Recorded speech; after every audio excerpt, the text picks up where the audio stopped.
The HOA president looked me dead in the eye and said, "Your grandfather's pond is stealing water from my community," then slapped me with a $50,000 lien to destroy the place where I scattered my wife's ashes. So I stopped the theft and let her $1 million neighborhood wash away.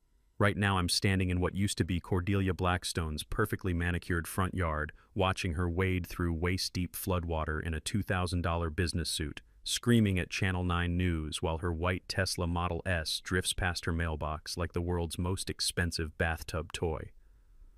The smell hits you like a slap, that thick cocktail of diesel fuel, rotting grass, and raw sewage that comes when Mother Nature reclaims what arrogant people thought they owned. See that soggy red paper she's clutching?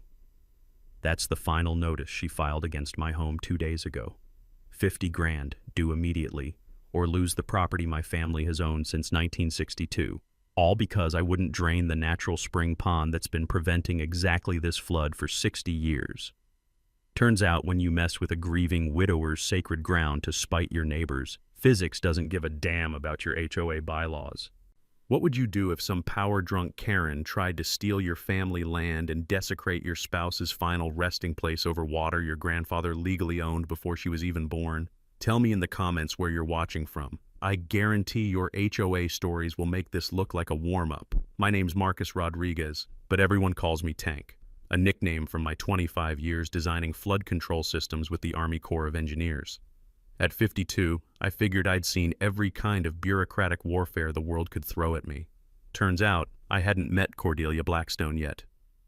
2 years ago, after Sarah lost her battle with cancer, I inherited my grandfather's 3-acre property in Pine Ridge Estates, Colorado. The place had been in our family since 1962, back when this was just mountain wilderness and a few scattered homesteads. Grandpa Miguel built everything by hand: the cabin, the workshop, and most importantly, the spring-fed pond, where Sarah and I scattered wildflowers every anniversary, and where I eventually scattered her ashes on a quiet October morning that still makes my throat close up. The pond wasn't some decorative lawn ornament. Grandpa understood water management better than most engineers I've worked with. He channeled the natural spring into a retention system that prevented flooding for the entire valley below. The gentle sound of water trickling over hand-stacked limestone always reminded me of Sarah's voice, soft but constant. Impossible to forget. The smell of wet stone and mountain pine made this place feel like sanctuary. That sanctuary got invaded the morning Cordelia Blackstone's white Tesla crunched up my gravel driveway like an Arctic predator stalking prey. Picture a woman assembled in some corporate laboratory, platinum blonde hair laser cut into a power bob, charcoal business suit that cost more than my annual property taxes, and the kind of smile that screams, "I eat small businesses for breakfast." She clicked across my gravel in stilettos that had no earthly business on mountain terrain, clutching a leather portfolio like it contained state secrets. The choking cloud of jasmine perfume that announced her arrival could have fumigated a warehouse. Think expensive funeral flowers mixed with industrial disinfectant. "Mr. Rodriguez?"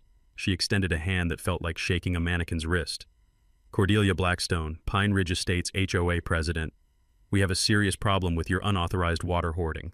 I wrapped my calloused fingers tighter around my coffee mug, feeling the familiar groove where my wedding ring had worn smooth. "Excuse me?" She snapped open that portfolio with the precision of a bear trap.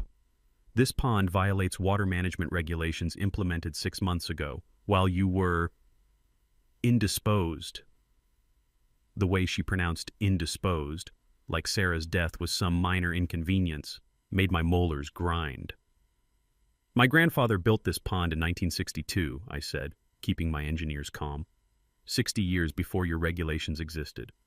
Nevertheless, she slapped down papers with theatrical flair.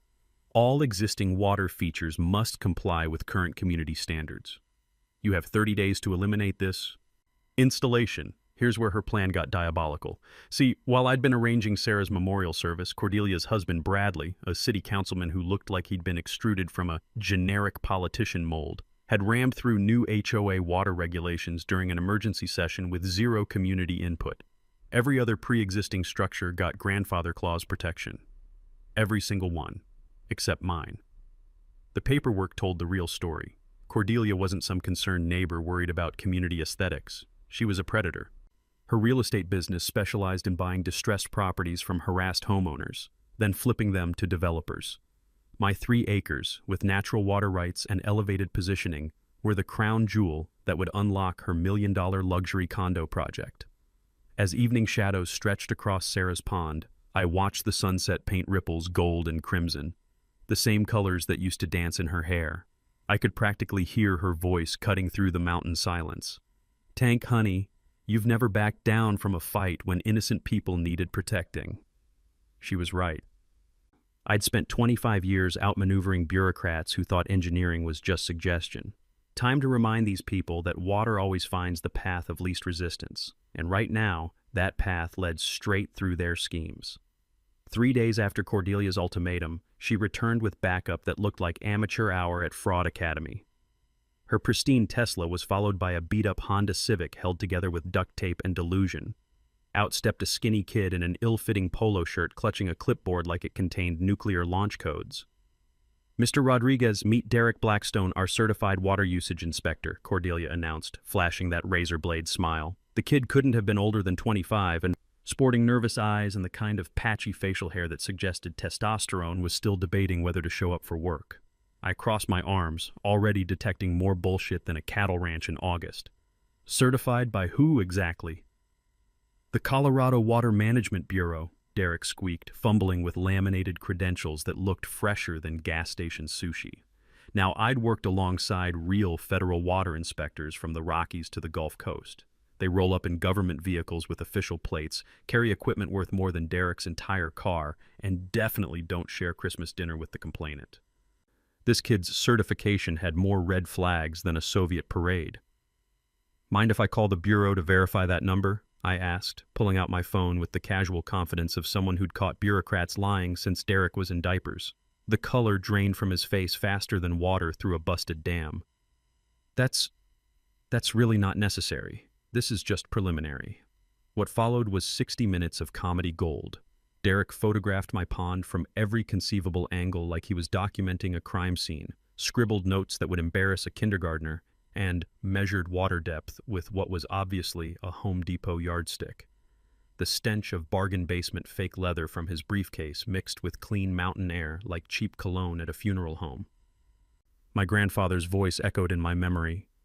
"Mijo, when fancy-talking people bring official papers to steal your water, you check those papers twice and trust them never." The old man had survived the Depression by spotting con artists from 3 counties away. "Your professional assessment?" Cordelia asked, with the hungry anticipation of a shark tasting blood in the water. "Definitely unauthorized water retention," Derek declared with all the authority of a shopping mall rent-a-cop, plus potential mosquito breeding violations and, he squinted at his chicken scratch notes. "Excessive water accumulation beyond community standards." That's when Cordelia played her first real card, slapping down a violation notice stamped in blood-red ink. $5,000 penalty for unauthorized water theft from community resources. Water theft? I actually laughed out loud. "From a spring that's been bubbling here since your great-grandmother was learning her multiplication tables?" "Individual property rights cannot supersede community welfare," she recited like she was reading from the HOA Testament, verse 12. The real gut punch came the next morning when my neighbor Frank shuffled over looking like he'd swallowed a porcupine. He handed me the Pine Ridge Gazette with shaking hands, pointing to page 3 where a headline made my breakfast taste like sawdust. "Local resident hoards water while neighbors face drought conditions." The hit piece painted me as some selfish hermit stealing life-giving water from hard-working families. Anonymous concerned residents worried about stagnant breeding pools creating health hazards, and my stubborn refusal to cooperate with reasonable community standards. They'd even photographed my crystal-clear spring pond from the muddiest angle imaginable, making it look like a cholera incubator. Reading that character assassination felt like getting punched in the gut by someone wearing brass knuckles dipped in poison ivy. Sarah would have been heartbroken seeing our sacred place dragged through the mud by people who wouldn't know clean water if it bit them on their surgically enhanced asses. But Cordelia had just made a tactical error that would have gotten her court-martialed in my army days. She'd declared war on someone who'd spent a quarter-century outmaneuvering bureaucrats with PhDs in creative paperwork. That afternoon, I drove to the county courthouse, a brick monument to legal warfare that smelled like decades of broken dreams and dusty justice. My military training had taught me that when politicians start waving regulations around like weapons, you'd better examine the ammunition before they blow your life apart. 3 hours of archaeological digging through property records revealed treasure more valuable than gold. My grandfather's original deed included perpetual spring water rights dating to 1962. Not just surface water, complete mineral and spring rights that predated their precious HOA by 3 full decades. Every drop flowing through my pond was legally, irrevocably, permanently mine. I called Jake Thornfield, my old Army Corps brother who'd traded his engineer's helmet for a law degree in environmental warfare. During our Afghanistan deployment, Jake had pulled me from a collapsed irrigation tunnel. Now he'd return the favor by digging me out of this legal hole. "Tank, you beautiful son of a bitch." Jake's voice rang with the joy of a lawyer spotting an easy win. "Perpetual water rights are legal kryptonite. They can't touch you." But Jake's deeper research revealed something that froze my blood colder than a Rocky Mountain blizzard. Bradley Blackstone owned Mountain Vista Development LLC, a shell company that had been systematically devouring longtime residents after crushing them with manufactured violations and crushing fines. My pond wasn't random harassment. It was the strategic keystone controlling water access for their entire multi-million-dollar development scheme. 2 weeks later, Cordelia escalated to full psychological warfare. The Pine Ridge Community Center buzzed with nervous energy as residents filed into the monthly HOA board meeting. The smell of burnt coffee and anxiety hung in the air like a toxic cloud. I walked in to find the room packed with faces I didn't recognize, young professionals in expensive athleisure wear who'd probably moved here last month and couldn't tell a natural spring from a swimming pool. Cordelia had clearly done her homework, stacking the deck with newcomers who'd swallow whatever story she fed them. "Ladies and gentlemen," Cordelia began, her voice dripping with manufactured concern, "we're facing a serious health crisis." She clicked a remote and the wall screen filled with what looked like a horror movie poster. My beautiful spring pond had been photoshopped into a green, scummy nightmare that could have doubled as a zombie apocalypse set piece. "These images document dangerous bacterial growth and mosquito breeding grounds," she announced to horrified gasps. "Independent testing confirms elevated levels of harmful microorganisms that threaten our children's safety." Independent testing, my ass. I'd been testing that water myself for 2 years with equipment that made Derek's yardstick look like a toothpick. The pond was cleaner than most city tap water, but try explaining that to people who'd already decided you were the neighborhood villain. Mrs. Henderson from down the road raised a shaky hand. "But hasn't that pond been there since—" "Property age doesn't exempt anyone from current health standards." Cordelia cut her off with surgical precision. "We have a responsibility to protect our community's welfare. The board voted unanimously to increase my fine to $15,000 plus $500 per day until compliance. But the real kick in the teeth came next. Trespass warnings that legally prevented me from accessing my own pond for safety reasons. Walking home through the crisp mountain air, I felt like I'd been mugged by people wearing suits and fake smiles. The sound of my boots crunching on gravel matched the rhythm of my grinding teeth. But here's the thing about being a combat engineer. You learn to think 3 moves ahead of people trying to blow up your day. That night, I installed a dozen trail cameras around my property perimeter, each one hidden with the kind of camouflage skills that had kept me breathing in hostile territory. Within 48 hours, those cameras paid for themselves in pure gold. The first jackpot came at 2:17 a.m. on a moonless Thursday. Derek Blackstone, still wearing that ridiculous polo shirt, crept onto my property, carrying a bucket that sloshed with every step. I watched him dump what looked like dead fish into my crystal-clear pond, then photograph the results with professional lighting equipment. The little bastard was manufacturing his own evidence. But the second recording made my blood pressure spike into the danger zone.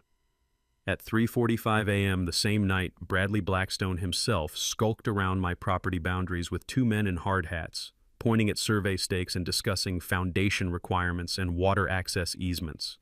They weren't just harassing me, they were already planning to build on land they didn't own yet. The next morning, I called an emergency meeting of what I'd started thinking of as the original residents, folks who'd been here since before Cordelia turned our quiet mountain community into her personal real estate empire. Frank from next door brought his wife Ruth. The Hendersons shuffled over looking worried. Even old Pete Morrison, who never left his cabin except for supply runs, hobbled down from the ridge. "They're coming for all of us," I told them, spreading the camera printouts across my kitchen table like war plans. "This isn't about my pond, it's about clearing us out for development." Ruth Henderson's eyes widened as she studied a photo of Derek contaminating my water. That's illegal, isn't it?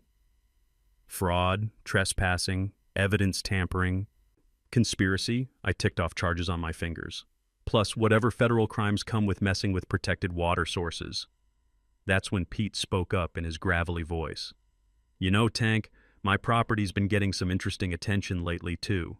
Code violations I've never heard of, complaints about my chickens being agricultural violations in a residential zone." Frank nodded grimly. "Ruth and I got cited for our vegetable garden being an unapproved landscape modification. $2,500 fine." The pattern was crystal clear now. Cordelia and her husband were systematically targeting every longtime resident with manufactured violations, trying to force us out so they could swoop in with lowball offers and redevelop our properties into luxury condos. We formed what I dubbed the Pine Ridge Heritage Committee that afternoon, an official organization with Frank as president, Ruth as secretary, and me as historical preservation coordinator. In my Army days, I'd learned that bureaucrats respect official-sounding organizations, especially when those organizations start filing their own paperwork. But the real revelation came when I cross-referenced property records with HOA violation patterns. Every single longtime resident had received citations in the past 18 months, every single one. Meanwhile, Cordelia's new neighbors, with their chemically green lawns and code-violating hot tubs, sailed by without a single complaint. The fix was in, and now I had the evidence to prove it. 3 weeks into our Heritage Committee's existence, Cordelia dropped the legal nuclear option. Jake called me at dawn, his voice tight with the kind of controlled anger lawyers use when someone's crossed a very serious line. "Tank, they filed a lawsuit claiming your pond creates a public health hazard," he said. "But that's not the worst part. They got a temporary restraining order preventing you from any pond maintenance activities while the case is pending." I sat on my porch watching the morning mist rise off Sarah's pond, feeling like I'd been gut-punched by a freight train. How the hell did they manage that? Bribed county health inspector named Willis McGrath. His report claims your water tested positive for E. coli, Giardia, and about 6 other nasties that would kill a horse. Jake's voice dripped with disgust. Problem is, McGrath's been taking payments from Mountain Vista Development for 8 months. I've got the bank records. The corruption ran deeper than a mining shaft. McGrath had rubber-stamped Cordelia's bogus health report without even visiting my property, then filed it with the court as emergency evidence requiring immediate action. My fine had jumped to $30,000 with threats of property lien and foreclosure if I didn't comply within 10 days. But here's where my military engineering background proved worth its weight in gold. During my Corps days, I'd worked with enough environmental specialists to know that real water contamination doesn't appear overnight in a spring-fed system that's been clean for 60 years. So I called in a favor from Dr. Maria Santos at Colorado State University, who owed me for helping design her water treatment research facility. Dr. Santos arrived the next morning with equipment that made McGrath's clipboard look like a child's toy. Professional-grade water testing gear, federal standard sample containers, and a PhD in environmental science that could reduce corrupt inspectors to whimpering puddles. Her results made McGrath's report look like the fraudulent garbage it was. My pond water tested cleaner than Colorado Springs municipal supply, pristine mountain spring water with mineral content that would make bottled water companies weep with envy. "Tank, this is some of the purest natural water I've seen in 20 years, Dr. Santos told me, sealing sample vials with scientific precision. Whoever filed that contamination report either can't read testing equipment or deliberately falsified government documents." While Dr. Santos worked her scientific magic, I spent my evenings conducting reconnaissance that would have made my old recon unit proud. Armed with night vision equipment and the patience of someone who'd spent months watching enemy positions, I documented every HOA board member's property violations they'd been ignoring. Cordelia's own backyard was a buffet of code violations. Unpermitted deck addition, illegal graywater system, landscape lighting that violated dark sky ordinances, and a hot tub installed without proper electrical permits. Her husband Bradley's violations were even juicier. Unpermitted home office addition, illegal driveway expansion, and a workshop that violated setback requirements by 12 feet. But the real smoking gun came from tracking their enforcement patterns. Using spreadsheets that would have made Army Logistics proud, I mapped every violation notice issued in the past 2 years. The pattern was more obvious than a neon sign in a coal mine. 100% of longtime residents cited. 0% of newcomers who supported Cordelia's regime. That's when Jake hit them with legal artillery that would have made Sherman's march to the sea look like a gentle stroll. He filed counter lawsuits for harassment, defamation, conspiracy, and civil rights violations. But the real haymaker was requesting a full forensic audit of HOA finances and voting procedures. Here's something every homeowner should understand, Jake explained during our strategy session, his lawyer brain shifting into teaching mode. HOAs have to follow their own bylaws religiously, and most of them violate their own rules constantly. When they start selectively enforcing regulations based on personal grudges or financial gain, that's conspiracy and civil rights violation, federal crimes with serious jail time attached. Our Heritage Committee had grown from 4 worried neighbors to 15 families, plus Dr. Morrison from the university and Sam Patterson, a retired police chief who'd started investigating Bradley's business dealings. Sam's connections in law enforcement were already turning up interesting connections between Mountain Vista Development and several city council members who'd voted on convenient zoning changes. But Cordelia wasn't finished. The morning after Jake filed our countersuits, I woke up to find my mailbox stuffed with anonymous letters calling me everything from unpatriotic water thief to dangerous veteran who needs psychiatric help. Someone had also spray-painted water hoarder across my workshop door in red letters that looked like dried blood. My dog Rex, a German shepherd who'd been my constant companion since Sarah's death, started acting nervous around certain neighbors, his ears perking up and hackles rising whenever Cordelia's supporters walked past. Animals know predators better than humans do, and Rex was sending me clear signals that danger was escalating. The anonymous harassment told me Cordelia was getting desperate, which meant she was about to make bigger mistakes. Desperate people take bigger risks, and bigger risks leave bigger evidence trails. I just had to be patient and let her dig her own grave deep enough to bury her schemes permanently. The breakthrough came from the most unexpected source, a dusty filing cabinet in the courthouse basement that looked like it hadn't been opened since the Carter administration. I was hunting for additional water rights documentation when my fingers brushed against a folder marked Pine Ridge Estates, Original Corporate Charter, 1987. What I found inside changed everything. The original HOA charter, signed by the community's founding members, required unanimous consent for any water-related regulations, not majority vote. Not simple quorum, unanimous. Every single property owner had to agree before the HOA could touch anyone's water rights. Cordelia's new regulations had passed with only 60% approval, legally invalid under the community's own founding documents. But the real bombshell was buried in Section 12C of the charter. My grandfather's property was specifically designated as the community's primary water source and natural flood management system. The original developers had written protection for my pond directly into the HOA's legal foundation, recognizing its critical role in preventing downstream flooding. I sat in that musty basement, surrounded by the smell of old paper and forgotten bureaucracy, holding documents that proved Cordelia hadn't just violated HOA bylaws, she'd attacked the very infrastructure that kept her own basement dry. Jake's voice cracked with excitement when I called him. "Tank, this is legal dynamite. Your pond isn't just protected, it's officially designated as community infrastructure. Trying to force you to drain it is like demanding you demolish the fire station." The deeper conspiracy unraveled like a cheap sweater. Jake's investigation revealed that the HOA had been operating without proper corporate registration for 2 years. Bradley had let their state filing lapse while funneling association fees into his development company's accounts. Every fine issued during this period was legally void, phantom penalties with zero enforcement power. But the truly sickening discovery came when Jake traced Mountain Vista Development's financial records. Bradley's shell company already had preliminary development permits for a luxury condo complex called Spring Ridge Estates. The architectural plans showed a central water feature fed by, you guessed it, my grandfather's spring.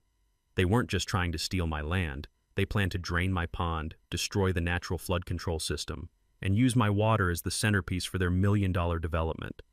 The same spring water they'd labeled a public health hazard would become a luxury amenity for wealthy newcomers. Here's the thing about water table dynamics that most people don't understand, I told Jake, my engineering brain clicking into gear.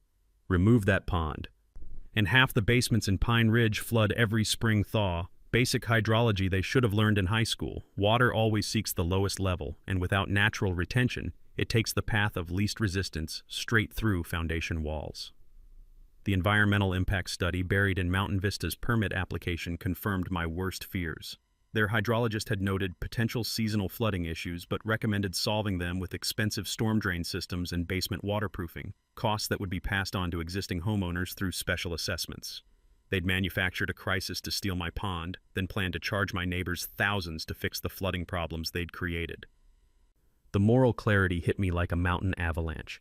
This wasn't just about my property anymore. It was about protecting every family in Pine Ridge from a predatory scheme designed to bankrupt longtime residents and transform our quiet mountain community into a playground for the wealthy.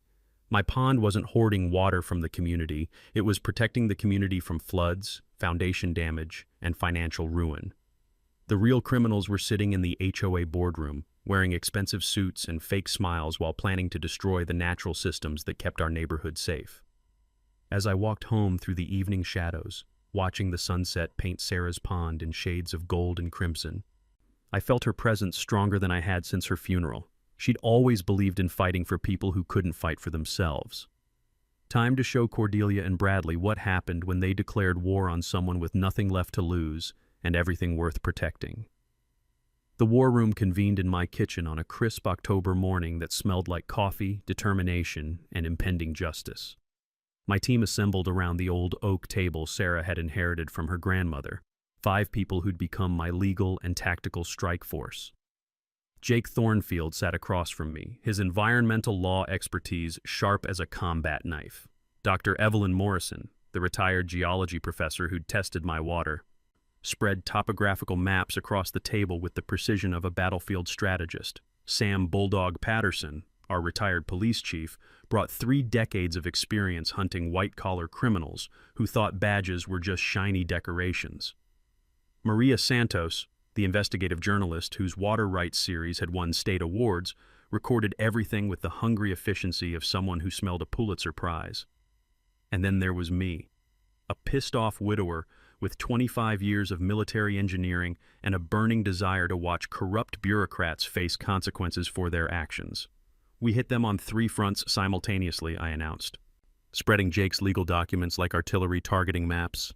Legal warfare, technical expertise, and public exposure. They won't know which direction the attack is coming from. Our legal strategy was surgical precision wrapped in bureaucratic explosives.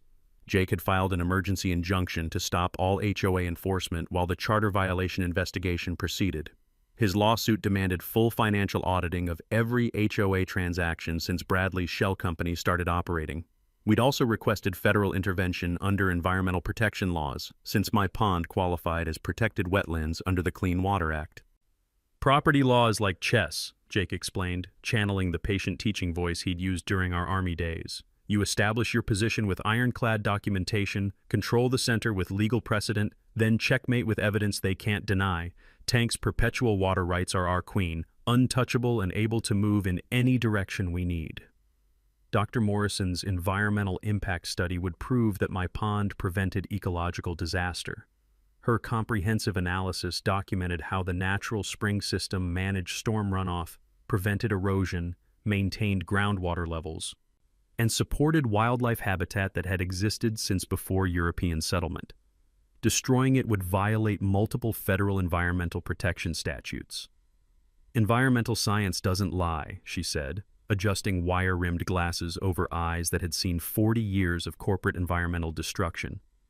Remove this retention system, and you're looking at annual flood damage, foundation failures, well contamination, and habitat destruction. Any hydrologist worth their degree would call Bradley's development plan ecological vandalism. Meanwhile, Sam's police investigation was uncovering corruption that reached into City Hall itself. His contacts in law enforcement had traced cash payments from Mountain Vista Development to 3 city council members who'd voted on zoning changes that benefited Bradley's projects. The FBI's white-collar crime unit was already sniffing around, drawn by the smell of conspiracy and mail fraud. "Here's something civilians don't understand about investigating corruption," Sam growled in his cop voice that had intimidated criminals for 3 decades. "Follow the money, document everything, and let the bad guys hang themselves with their own greed. These people always get sloppy when they think they're untouchable." But our secret weapon was something I'd discovered during my courthouse archaeology expedition.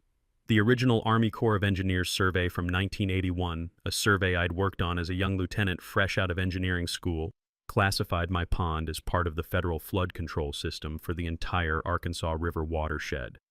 Any interference with federally designated flood control infrastructure was a federal crime carrying serious prison time. Cordelia and Bradley hadn't just violated HOA bylaws, they'd attacked critical infrastructure that protected thousands of downstream properties. Maria's investigative journalism would expose the whole conspiracy to public scrutiny. Her series on water rights corruption was already attracting attention from regional newspapers and environmental groups. She'd also started building a social media campaign called #SavePineRidgePond that was gaining support from water conservation activists across Colorado. "Public opinion warfare is about storytelling," Maria explained, her journalist instincts sharp as a scalpel. "David versus Goliath sells newspapers, but David versus Goliath with environmental protection and veterans' rights angles? That's front-page gold." Our tactical timeline stretched across the next 6 weeks. Legal paperwork would hit the courts like coordinated artillery strikes. Environmental documentation would bury their bogus health claims under mountains of scientific evidence. Criminal investigations would trace every dollar they'd stolen and every law they'd broken. But the real beauty of our strategy was its elegance. We weren't just defending my property, we were protecting the entire community from predators who'd infiltrated our local government like a cancer. Every piece of evidence we gathered would expose another layer of corruption, another victim, another crime. The smell of fresh coffee mixed with the crisp mountain air flowing through my kitchen windows as we finalized our battle plan. Outside, Sarah's pond reflected the morning sun like a mirror, its gentle sounds reminding me why this fight mattered. "They picked the wrong veteran to mess with," I told my team, feeling the familiar calm that came before decisive action. "Time to show these bureaucratic bullies what happens when they declare war on someone who actually knows how to fight." Cordelia's desperation kicked into overdrive the moment our legal papers hit the courthouse. Within 48 hours, she'd escalated from petty harassment to full-scale psychological warfare that would have impressed a Soviet interrogator. The $50,000 lien notice arrived via certified mail on a Tuesday morning that started peaceful and went straight to hell. The blood-red stamp screamed immediate property forfeiture with the kind of bureaucratic violence that makes your stomach drop into your boots. They were demanding payment within 72 hours, or they'd begin foreclosure proceedings on land my family had owned since Eisenhower was president. But Cordelia wasn't finished flexing her manufactured authority. That afternoon, 2 men in black security uniforms showed up at my property line carrying clipboards and attitude problems. Their company logo read Apex Property Protection, the kind of rent-a-cops who get hired when actual law enforcement won't touch your bogus complaints. "Sir, we're here to monitor this property for compliance violations," announced the larger one, whose neck was thicker than most people's waists. "Any interference with our surveillance activities will be reported to local authorities." They set up folding chairs 20 feet from my driveway and proceeded to document my every move like I was planning terrorist attacks instead of drinking coffee on my own porch. The psychological pressure was obvious. Make me feel like a criminal in my own home, create enough stress to force a mistake or breakdown. Meanwhile, Bradley was pulling strings in City Hall with the desperation of a puppet master watching his marionettes catch fire. An emergency water conservation ordinance appeared on the city council agenda, specifically targeting private water retention that exceeds municipal guidelines. The timing was about as subtle as a brick through a window. My pond supposedly violated regulations that wouldn't exist until they voted them into existence. But their most vicious attack came through whispers and innuendo designed to destroy my reputation in a community where your word was your bond. Anonymous flyers appeared in mailboxes throughout Pine Ridge, warning neighbors about the unstable veteran with PTSD who was hoarding water while making violent threats against community leaders. The psychological warfare playbook was right out of military intelligence training.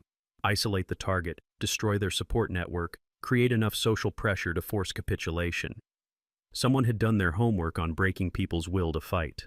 Rex started reacting to the surveillance with the kind of protective instincts that had kept us both alive in hostile territory. His hackles would rise whenever those security goons got too close, and he'd position himself between me and any strangers who approached the property. Animals know predators better than humans do, and Rex was sending clear signals that these people meant serious harm. The utility harassment began the next week when my electricity got accidentally shut off for routine maintenance that somehow lasted 3 days. The cable internet followed, then my landline phone developed mysterious service interruptions that the phone company couldn't seem to locate or fix. Death by 1,000 cuts, designed to make daily life so miserable I'd surrender just to make it stop.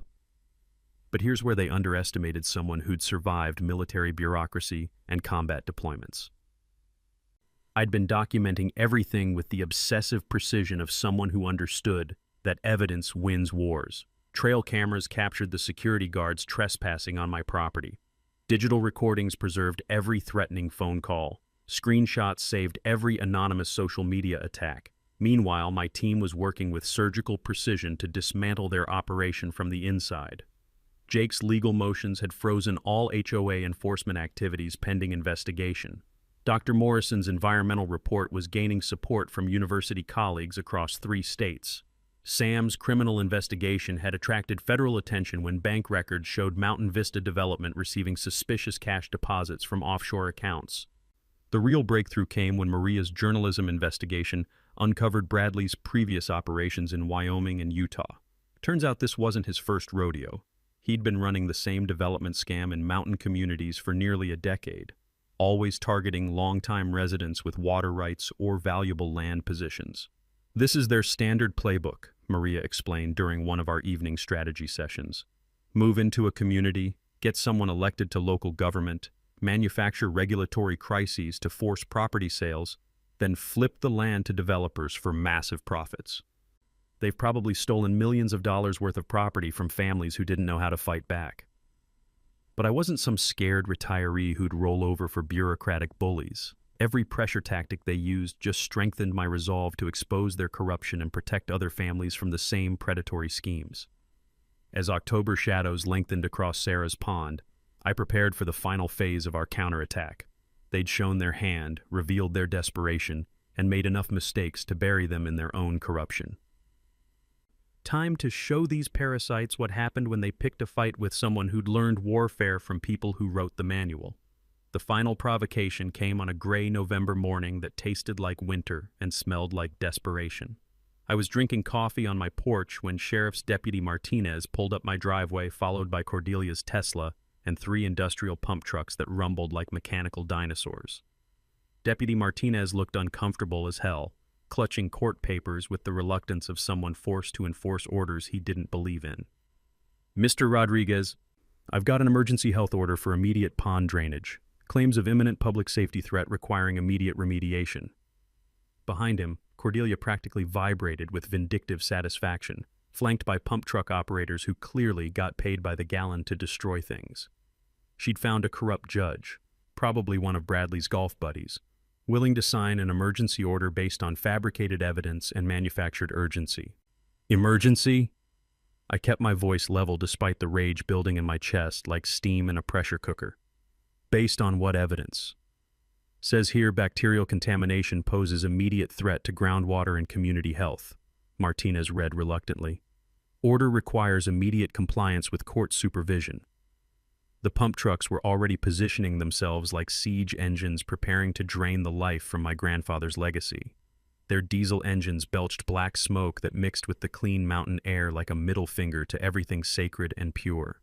The operators wore hazmat suits as if my crystal-clear spring water was radioactive waste instead of the purest natural water in 3 counties. Then, "You have the right to appeal this order," Martinez added quietly, "but you're legally required to remain 100 feet from drainage operations for safety reasons."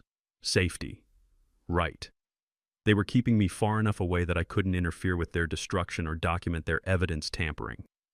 classic psychological warfare. Forced me to watch helplessly while they destroyed everything I'd fought to protect. But here's the thing about combat engineers. We're trained to think 3 moves ahead of people trying to blow up our objectives. While Cordelia celebrated her temporary victory, I was calculating water displacement rates, flood patterns, and the exact timing needed for maximum educational impact. That evening, I made the phone call that would change everything. Army Corps of Engineers, Regional Office, Major Patricia Hayes speaking.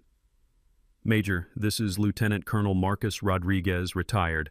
I need to report unauthorized interference with federally designated flood control infrastructure. What followed was a conversation that would have made Cordelia wet herself if she'd been listening. My pond wasn't just historically significant. It was part of the Arkansas River watershed management system that protected federal installations downstream. Tampering with it without course approval was a federal crime that could land people in Leavenworth for 20 years. Sir, we'll have investigators on site within 48 hours, Major Hayes promised with the crisp efficiency of someone who took infrastructure protection seriously. Anyone who interferes with federal flood control systems will face the full weight of military justice. Meanwhile, Maria had orchestrated media coverage that would have made CNN jealous. She'd contacted environmental groups, veterans organizations, and water rights activists across the region. The story of a grieving veteran fighting corrupt officials to protect his wife's memorial and his community's safety was catnip for journalists hungry for David versus Goliath content. But my secret weapon was something Cordelia couldn't have anticipated in her wildest nightmares. I'd spent the previous month conducting precise hydrological calculations using my grandfather's original surveys and modern engineering software. Without my pond's retention capacity, the next major storm would overwhelm Pine Ridge's drainage system like a tsunami hitting a sandcastle, and according to the National Weather Service, that storm was arriving in exactly 72 hours. I appeared to surrender, even helping the pump truck operators access my property with the defeated resignation of someone who'd run out of legal options. Cordelia interpreted my cooperation as capitulation, announcing to anyone who'd listen that she'd finally eliminated the neighborhood's most dangerous water hoarder. What she didn't realize was that I was positioning myself for the most spectacular public education demonstration in Pine Ridge history.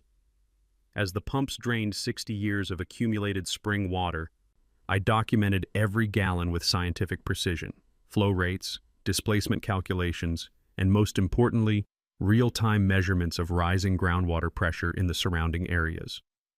Basic physics was about to become Cordelia's worst nightmare. Sometimes you have to let people see consequences to understand cause and effect, I told Jake during our final strategy session.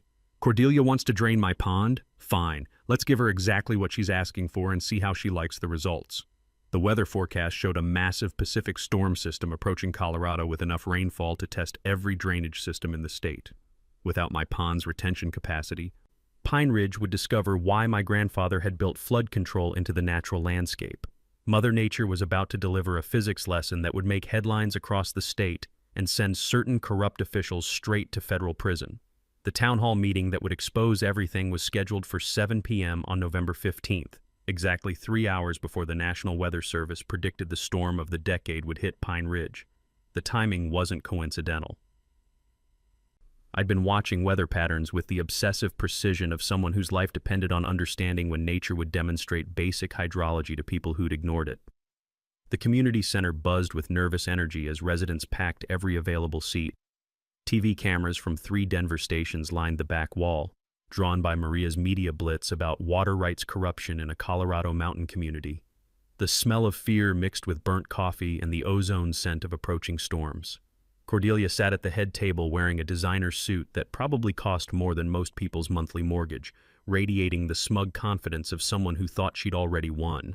Behind her, Bradley fidgeted with papers while trying to look like a legitimate public servant instead of the corrupt predator he actually was.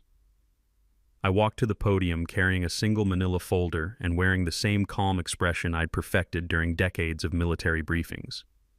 Outside, the first drops of rain began pattering against windows with the gentle insistence of an approaching reckoning. Ladies and gentlemen, thank you for allowing me to present my final statement before I leave this community, I began, my voice carrying the quiet authority of someone who'd briefed generals and congressmen. I want to share what I've learned about water management, community leadership, and the consequences of ignoring basic engineering principles. I clicked the first slide of my presentation, a photograph of my empty pond basin, drained and scarred like an open wound in the mountain landscape. Murmurs rippled through the crowd as people saw the destruction for the first time. 3 days ago, at the demand of your HOA leadership, I stopped hoarding the water that's been protecting this community from floods for 60 years. My voice remained steady as rain began drumming harder on the roof. Tonight, you're going to learn exactly what that means. The next slides showed the original 1960s Army Corps engineering surveys, federal floodplain maps, and my grandfather's hand-drawn water management diagrams that had prevented disasters for 6 decades. I explained how the natural retention system channeled spring runoff, prevented erosion, and maintained groundwater levels that kept basements dry throughout Pine Ridge. Here's what your HOA president didn't tell you when she demanded I drain my dangerous water hoarding facility, I continued, advancing to real-time flow measurements that made several people gasp. Without natural retention capacity, tonight's storm will overwhelm your drainage systems in approximately, I checked my watch as thunder rumbled overhead, 18 minutes. That's when I revealed the smoking gun evidence that would destroy their credibility forever. Security camera footage of Derek Blackstone dumping dead fish into my pond. Bank records showing payments from Mountain Vista Development to corrupt Inspector Willis McGrath. Bradley's own development plans showing how they intended to steal my water for their luxury condo complex. I've also filed these documents with the FBI's White-Collar Crime Unit, the Army Corps of Engineers, and the Colorado Attorney General's office, I announced as lightning illuminated the windows. Turns out, interfering with federal flood control infrastructure while accepting bribes to falsify government reports carries serious federal prison time. Cordelia's face went white as fresh snow. She leaped to her feet, jabbing a manicured finger at me like a weapon. "This is ridiculous. You can't prove any of these wild accusations." That's when the lights flickered and the first emergency sirens began wailing in the distance. Through the windows, we could see water beginning to back up in the community's storm drains, exactly as I'd calculated. The rain was intensifying with the relentless precision of physics demonstrating why engineers matter. "The beauty of hydrology," I said, raising my voice over the growing storm, "is that water doesn't care about your HOA bylaws, your development permits, or your political connections. It follows the laws of gravity, and gravity always wins." Deputy Martinez burst through the doors, his radio crackling with emergency calls. "We've got flooding throughout the lower neighborhoods. Storm drains are backing up, basements are filling with water, and..." He stopped when he saw the crowd staring at him. That's when I delivered the mic drop line that would make local news history. "I tried to tell you that my pond wasn't hoarding water from the community. It was protecting the community from water. But sometimes you have to let people experience consequences before they understand cause and effect." Through the windows, we watched Cordelia's precious white Tesla floating past the community center like an expensive bathtub toy, carried by floodwater that was turning Pine Ridge's manicured streets into temporary rivers. The same woman who'd called my spring-fed pond a public health hazard was now watching her basement flood with contaminated storm runoff. FBI agents chose that moment to enter the building, their badges gleaming under emergency lighting as they approached Bradley with federal arrest warrants. The crimes had been federal all along: conspiracy, mail fraud, interference with federal infrastructure, and bribery of government officials. Justice arrived with the storm, and both were unstoppable forces of nature. The morning after the storm broke more than just weather records. It shattered the illusion that corruption could hide behind expensive suits and fake smiles. I stood on my porch, drinking coffee and watching my neighbors work together with sandbags and water pumps, finally understanding what my grandfather's pond had been protecting them from all along. Within 48 hours, the FBI had arrested Cordelia and Bradley on federal conspiracy charges. Their development permits were fraudulent, their HOA violations were manufactured, and their bribery network reached into City Hall like cancer through healthy tissue. The local news couldn't get enough of the story, corrupt officials brought down by a veteran engineer who'd let physics teach them a lesson they'd never forget. But the real victory came from watching Pine Ridge transform from a community divided by fear into neighbors united by purpose. Frank Henderson organized volunteer crews to help families pump water from flooded basements. Ruth started a meal train for displaced residents. Even old Pete Morrison came down from his ridge cabin to help sandbag the elementary school. "You know what the beautiful thing is, Tank?" Frank told me while we hauled muddy furniture from his basement. "We all learned something about water management that we should have known years ago. Your grandfather was protecting all of us, and we almost let those parasites destroy it. The restoration of my pond became a community project that brought together skills and stories from 3 generations of Pine Ridge residents. Dr. Morrison designed educational plaques explaining the natural water management system. Local kids volunteered to plant native vegetation around the restored retention areas. Even the new residents, the ones who'd supported Cordelia's regime out of ignorance rather than malice, rolled up their sleeves to help rebuild what they'd helped destroy. 6 months later, my pond was cleaner and more beautiful than ever, surrounded by walking trails and interpretive signs that turned my grandfather's engineering wisdom into a living classroom. The Pine Ridge Heritage Committee had grown into an official historical society with enough political influence to prevent future development scams. But the sweetest justice came from watching the legal consequences roll through the courts like boulders down a mountainside. Cordelia got 18 months in federal prison for conspiracy and fraud. Bradley received 3 years for bribery and interference with federal infrastructure. Willis McGrath, the corrupt inspector, lost his professional license and faced criminal charges that would keep him busy for years. Mountain Vista Development collapsed under federal investigation, its assets seized to compensate victims across 3 states. The FBI discovered they'd stolen millions of dollars from families who'd trusted local government to protect them instead of preying on them. Meanwhile, our community established the Sarah Rodriguez Memorial Scholarship for Environmental Engineering students, funded by the settlement money we received from the corruption lawsuit. Every year, we'd help young people learn to protect natural resources and fight for communities that couldn't protect themselves. The annual Pine Ridge Spring Festival became our biggest celebration, drawing visitors from across Colorado to learn about water conservation, natural flood management, and community resilience. Local restaurants thrived, bed and breakfasts booked solid, and our mountain community became known for environmental stewardship instead of corruption scandals. On quiet evenings, I'd sit by Sarah's pond listening to water trickle over grandfather's hand-stacked stones, watching sunset paint the surface in colors that reminded me of her laugh. Sometimes I'd catch myself talking to her about the day's events, knowing she'd be proud that we'd protected not just our family's legacy, but every family threatened by people who confused power with permission to steal. The best part? 3 other communities in Colorado contacted our Heritage Committee for help fighting similar development scams. Turns out, corrupt officials hate publicity more than they love money, and our story had become a roadmap for ordinary people to defeat extraordinary greed. Rex and I would take evening walks around the restored pond, watching kids learn to fish in the same clear water where my grandfather had taught me patience and my wife had found peace. The sound of their laughter mixed with flowing water created the kind of harmony that can't be manufactured, only protected by people willing to fight for what matters. What's your worst HOA nightmare story? Drop it in the comments below and let's compare battle scars from dealing with power-hungry neighbors who forgot they're supposed to serve the community, not rule it like feudal lords. And if this story inspired you to stand up against petty tyrants who think paperwork makes them kings, hit that subscribe button. I've got more tales of justice served cold with a side of sweet revenge. Sometimes the good guys really do win, especially when physics is on their side. Remember, knowledge is power, community is strength, and water always finds its own level.